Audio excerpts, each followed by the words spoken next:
We talking about practice. Not a game, not a game. We talking about practice. Practice, man. I mean, how silly is that?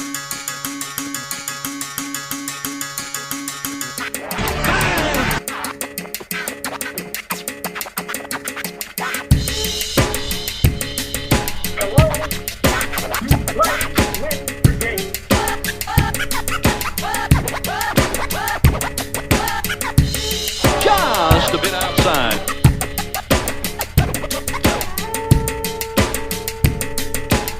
Oh my, he's on fire! What's up, everybody? Thank you for listening to the Flip Side Podcast. It is approximately 58 degrees Fahrenheit here in Michigan at 7:30 p.m. Slightly overcast, which gives me great excitement. I know a lot of people around here are excited for pumpkin spice and cider and whatever else that weather might bring. But to me and to all of you listening, most likely it means one thing, and football is upon us. Kickoff starts Thursday. Kansas City, Houston for the NFL, really the only division that matters. We're going to continue our betting previews as we bet the South. The NFC South, the AFC South, storylines abound, obviously, in the NFC South. Let's get it kicked off right now. The Atlanta Falcons start this list. 7.5 is their over-under for wins. Over -130. Under, you get even money. Carolina at 5.5. -130 on the over. Again, even on the under. Tampa Bay, 9.5 wins. Over-under.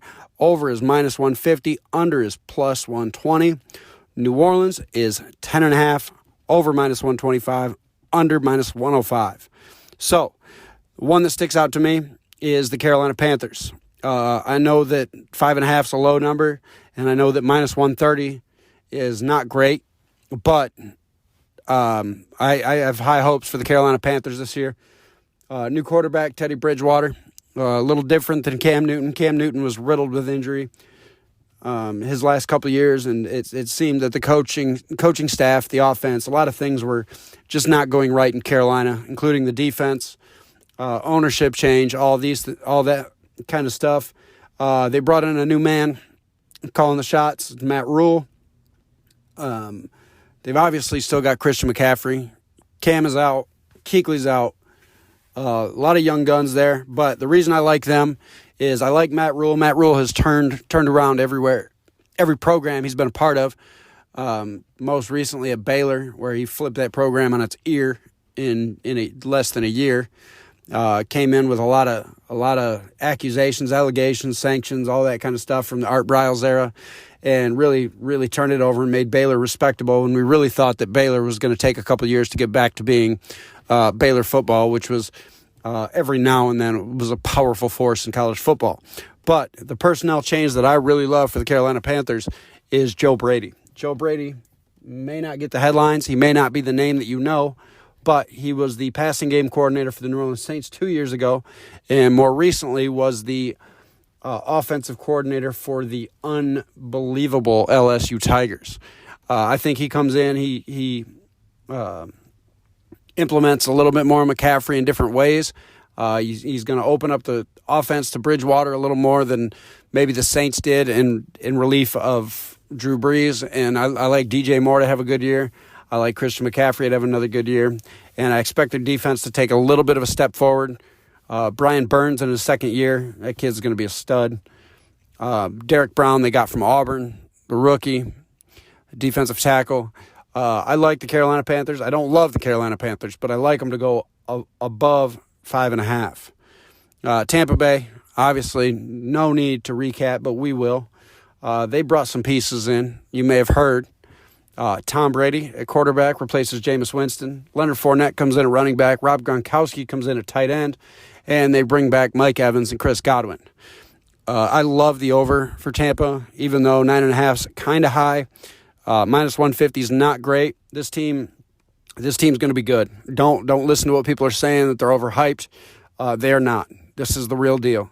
Because their problem last year was their defense got a bad rap as one of the worst defenses in football. Let me tell you why that's a little bit false here in a second. But the thing you have to look at is Tom Brady turned the ball over 9 times last season. Jameis Winston, if he was a team by himself, would have been second in the league with 35 turnovers. You're cutting off 26 turnovers off of a high-powered offense. The only way to go is up. Their defense gave up the most points in the league last year. It's a little smoke and mirrors. They gave up the best average starting field position, meaning Jameis Winston turned the ball over a lot. Their yards per play were among the lowest in the league. That's a key metric that you want to look at, especially when you're looking at a team that gave up a lot of points, trying to see if their defense is the real deal. A team that gives up a lot of points on defense, but has low yards per play given up, tells you that it's a little more of the offense giving the ball back way too much, giving the other team too many opportunities with a short field. And I really like Tampa this year. This division is deadly, though. Those are the two I like. Over Tampa, 9.5. Over Carolina, 5.5. Now, when it comes to Coach of the Year, all four of them are on this list, obviously. Bruce Arians at 18-1, Sean Payton at 30, Dan Quinn at 33, Matt Rule at 33 also. Now, I don't think Matt Rule is going to win. 33-1 is pretty good odds, but rookie coaches struggle to win this award. Bruce Arians, I don't think he's going to win. 18-1 is pretty good value for someone with a team like that. But, like I said, with a team like that, if he does great, he may not get considered. It may be credit to Brady. It may be credit to Fournette and, their revamped tools. Where I'm looking here is 30-1 seems like highway robbery for Sean Payton, who, as we've stated, this division top to bottom, I think, got better. If Sean Payton can bring Breeze and company back, dominate this division, which they very likely could do because they're good on both sides of the ball, Sean Payton is great value at 30-1. Defensive Player of the Year, Shaq Barrett starts this off at 33-1. Then we got three New Orleans Saints, Cam Jordan, Marcus Davenport, Marshawn Lattimore. Jordan at 40-1, Davenport and Lattimore both at 66-1. Then Dante Fowler at 100-1, and Vita Vea at 100-1, defensive tackle for Tampa Bay. I like Marcus Davenport here. It's not likely, but the kid was a high pick. Hasn't really panned out the way they want, but he's showing progress. He's a pass rusher for New Orleans. He was a very, very high pick 2 years ago, and everybody thought, this kid might be a bust, blah, blah, blah. He looks physically like he can play this game, and look for him to take a step forward. Don't know if it's going to be enough to win Defensive Player of the Year, but at 66-1, I don't mind it. Defensive Rookie of the Year, there's really only one play here. It's Derek Brown, 20-1. Defensive tackle, great odds to win Defensive Player of the Year. This guy was a top 10 pick. Carolina is gonna base their defense around him. He could be the reason their defense is much improved. 20-1 for that high of a pick. I love it. A guy that's going to be out there probably every snap too.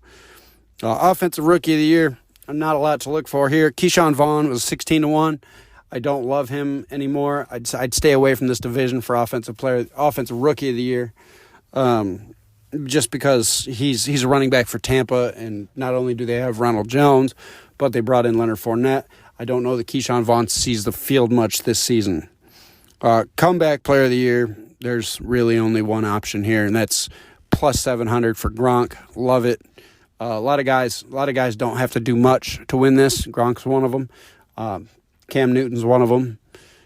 Alex Smith, Matt Stafford, Ben Roethlisberger, all those guys are in that category that they really just have to be above average to bring this award home. But Gronk being retired has as good odds as anybody. MVP, there's a lot of them for this division. Starting at the top with the GOAT, Tom Brady, 12-1, Drew Brees, 25-1, Christian McCaffrey, 33, Matt Ryan, 33, Michael Thomas, 66, and Alvin Kamara, 100-1. I like Drew Brees' odds here. I don't love his odds. I don't have a whole lot of faith that he's going to bring it home. It's probably going to be one of these younger, flashier quarterbacks again. But 25-1, I mean, he's got twice the odds as Tom Brady. That's pretty good value for one of the greatest quarterbacks to ever play this game. And as far as the player props go, you've got leader in receiving yards, Michael Thomas at 4-1, Godwin 12-1, Julio Jones, 12 to 1. Mike Evans, 14 to 1. I love Julio Jones here. 12 to 1. Give me that all day. I expect that they've heard the rumors that he doesn't get targeted in the red zone enough. That has a lot to do with his lack of yards. I mean, inside the 20, he just doesn't get the ball. I feel like they hear it, they see it, they know it, and they're going to do a lot to change it.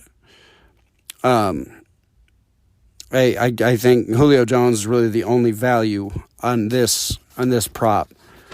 Rushing yards, you got Christian McCaffrey is 7 to 1. Leonard Fournette 16 to 1. Alvin Kamara 18 to 1. Todd Gurley 22 to 1. I don't love any of these for rushing leaders. Todd Gurley at 22 to 1 seems pretty good value, but again, we don't know what Todd Gurley is. We don't know what the status of his knee is. This offense is built for guys to run, but they've also been known to run with a platoon of backs. So if Gurley can be the man and break off a bunch of big ones, 22 to 1 is pretty good odds. But Leonard Fournette at 16 to 1 seems sneaky here. Look for that to go down. Look for that value to go down or go up. Value go up, odds go down. As we get closer to the season, Bruce Arians has said Ronald Jones is the starter, but let's be honest, Bruce Arians has to say that because Leonard Fournette wasn't even in the building yet. So Leonard Fournette at 16 to 1, look out for that. We think, me and Tyler Hayward covered this the other day. Fournette could be in line to get a heavy workload and possibly live up to his potential. Passing yards, we don't have to list the names, but we will. Drew Brees 8 to 1, Matt Ryan 8 to 1, Tom Brady 9 to 1, and Teddy Bridgewater 50 to 1. I like Matt Ryan here, 8 to 1, just like I liked Julio Jones for receiving yards. He's got a lot of weapons, including Todd Gurley now. 8 to 1. Atlanta throws the ball a ton, so Matt Ryan's a good value at 8 to 1. Drew Brees likely isn't going to lead the league in passing yards. He may be the most efficient. He may have the best percentage, and Brady I don't think is going to see the volume that you see typically out of a Bruce Arians offense. So I'd stay away from Brady at 9 to 1, but I like Matt Ryan at 8 to 1. Let's recap the NFC South, and then we'll jump over to the AFC South. We like Carolina over 5.5, Tampa Bay over 9.5. Coach of the Year, Sean Payton at 30 to 1. Yeah, Defensive Player of the Year, Marcus Davenport from the Saints at 66 to 1. Defensive Rookie of the Year, Derek Brown at 20 to 1. Nobody at Offensive Rookie of the Year. Comeback Player of the Year, Rob Gronkowski at 7 to 1. MVP, Drew Brees 25 to 1. Receiving yards, Julio Jones at 12 to 1. Rushing yards, Leonard Fournette at 16 to 1. Maybe Todd Gurley at 22 to 1. And passing yards, Matt Ryan at 8 to 1. Let's hop over. That concludes our NFC South. We'll hop over to the AFC South, which is a much tougher division to predict. The AFC South is really anybody's but Jacksonville's to win.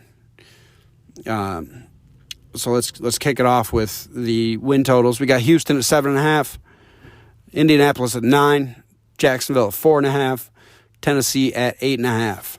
Now, I like the Houston Texans over, and I like Indianapolis over. Nope, I like Indianapolis. I don't like Indianapolis at all. Sorry. Their over is minus 160. And while I like them to go over 9, I don't like them. I don't like anything at minus 160. Houston at 7.5. It feels like they're going to win 8 games at least, and their over is minus 120. I love that. I don't love any of these other ones. Maybe Jacksonville's under because they seem to be giving up on life. They've got rid of Fournette and Ngakoue and whoever, Jalen Ramsey last year, and they just look like they're going for Trevor Lawrence, and that's that. Coach of the Year. This is really a 2-horse race in this division. Frank Reich's at 12 to 1, Mike Vrabel at 25 to 1, Bill O'Brien and Doug Marrone at 60 to 1. No, cut out Bill O'Brien and Doug Marrone. Well, let's not cut Bill O'Brien out because, like I said, over for Houston at 7.5. Bill O'Brien's definitely in the hunt at that point, but a lot of that's going to go to Deshaun Watson. What I like here is Mike Vrabel at 25-1. That seems much like Sean Payton. That seems like highway robbery. I mean, he's a good coach. He went to the AFC Championship last year, and I mean 30-1 is good value for anybody. So, I mean, in the AFC, in the South divisions, you've got Vrabel at 25 and Sean Payton at 30. Throw a little bit on both of them, and you're in pretty good shape for the majority of the year. Let's hop down to Defensive Player of the Year. Obviously, this is led by J.J. Watt, 12-1. Darius Leonard, 28-1. DeForest Buckner, 50-1. Kevin Byard at 100-1. I like DeForest Buckner here. I like the Colts, actually, but I like DeForest Buckner, 50-1. That's big value for a premier pass rusher and a one of the elite linemen in the league. He's going to be the man now. I mean, last year in San Francisco, he had to share that line with Bosa and Armstead and those guys, and I think that he's going to really stand out offensively this year. Defensive Rookie of the Year, you got Christian Fulton at 25-1 from Tennessee, and my favorite here is Kayvon Chaisson from Jacksonville at 33-1. Kayvon Chaisson is a rookie edge rusher out of LSU, 33-1. If you watch this kid in college, you'd throw $1,000 on him today. The kid hopped off the screen in the biggest games. In the college football playoff, he got off the line faster than everybody. He beat his tackle to the spot time and time again. This kid is a gamer. Jacksonville is not going to make a lot of headlines, but this kid certainly could at 33-1. And then Offensive Rookie of the Year, you got Jonathan Taylor at 1,000-1. It's definitely the safe bet in the division. But I really like Michael Pittman, a wide receiver, also for the Colts at 40-1. Frank Reich has raved about Pittman, said that he's catching on quick and he could be a premier receiver.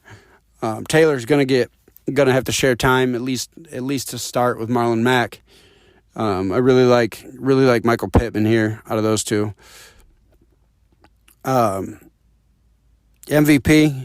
Deshaun Watson at 25-1, Phillip Rivers at 40-1, Derrick Henry at 50-1, and Ryan Tannehill at 80-1. Now this award usually goes to a quarterback, and so I'm going to leave Derrick Henry out of this. Even though 50-1 is good odds, I don't think he's going to be in the running for MVP, even if he runs for 2,000 yards. But I do love Deshaun Watson at 25-1, much like I love Drew Brees at 25-1. He's going to be the reason that team goes. And like I said, if they go over their 7.5, Deshaun Watson's going to be in the conversation for MVP. So 25-1 Deshaun Watson, love it. Receiving yards is really only one to speak of here. And that's T.Y. Hilton at 18-1. Good value, not great value. T.Y. Hilton's getting a little bit older. I don't know that I'd put a whole lot there. Rushing yards, you got some options here. Derrick Henry, 7-1, obviously. Great choice. Great value, too. I mean, 7-1 is pretty good for a dude that gets the ball as much as Derrick Henry and does as much with it on the ground. I mean, he doesn't catch a ton of passes. All his yards are coming between the tackles for the most part. So Derrick Henry at 7-1, I love. Sleeper pick here. David Johnson, the newly acquired running back for the Houston Texans, came over from the Cardinals, was an all-pro once upon a time before he got hurt. But 33-1, I like those odds to lead the league. I think he might platoon a little bit, but 33-1 is good odds for a back at the level of David Johnson. Passing yards, you got Phillip Rivers at 25-1, Deshaun Watson at 33-1, Gardner Minshew at 50-1, and Tannehill at 50-1. Don't touch Minshew. Don't touch Tannehill. They don't throw the ball enough. Minshew is going to get killed by his lack of offensive line. So it really leaves you Rivers and Watson. Look, we don't know what the Colts offense is going to look like under Rivers, but we do know what it's going to look like under Watson. Watson's not likely to lead the league in passing, but he's got that outlet in David Johnson now. It's just another weapon. I know he got rid of DeAndre Hopkins, but he's got Brandon Cooks. He's got Will Fuller. He's got guys that can play, and I mean he could threaten 5,000 yards. So Deshaun Watson's a solid play here. We'll recap the AFC South and then we'll wrap this up. and then we'll head into the Western divisions in our next episode. But to recap, we like Houston over 7.5 minus 120. We like Mike Vrabel at 25-1 to win Coach of the Year. We like DeForest Buckner at 50-1 Defensive Player of the Year. We love Caleb Von Chason for Jacksonville at 33-1 for Defensive Rookie of the Year. We like Michael Pittman at 40-1 for Indianapolis, the Indianapolis receiver for Offensive Rookie of the Year. We love Deshaun Watson at 25-1 for MVP. And the only play for receiver, if you want to play one in this division for leading the league receiving yards, is T.Y. Hilton. Rushing yards, obviously we love Derrick Henry at 7-1, but also sprinkle a little bit on the 33-1 David Johnson. And then passing yards, the only play here is Deshaun Watson at 33-1. That'll wrap up our Betting the South betting preview for the NFL. We are 2 days out, and those Houston Texans play Thursday night. We're going to get you the East and the West here in the coming days so you can get your bets in time. Thank you for listening. We love you. Have a great week.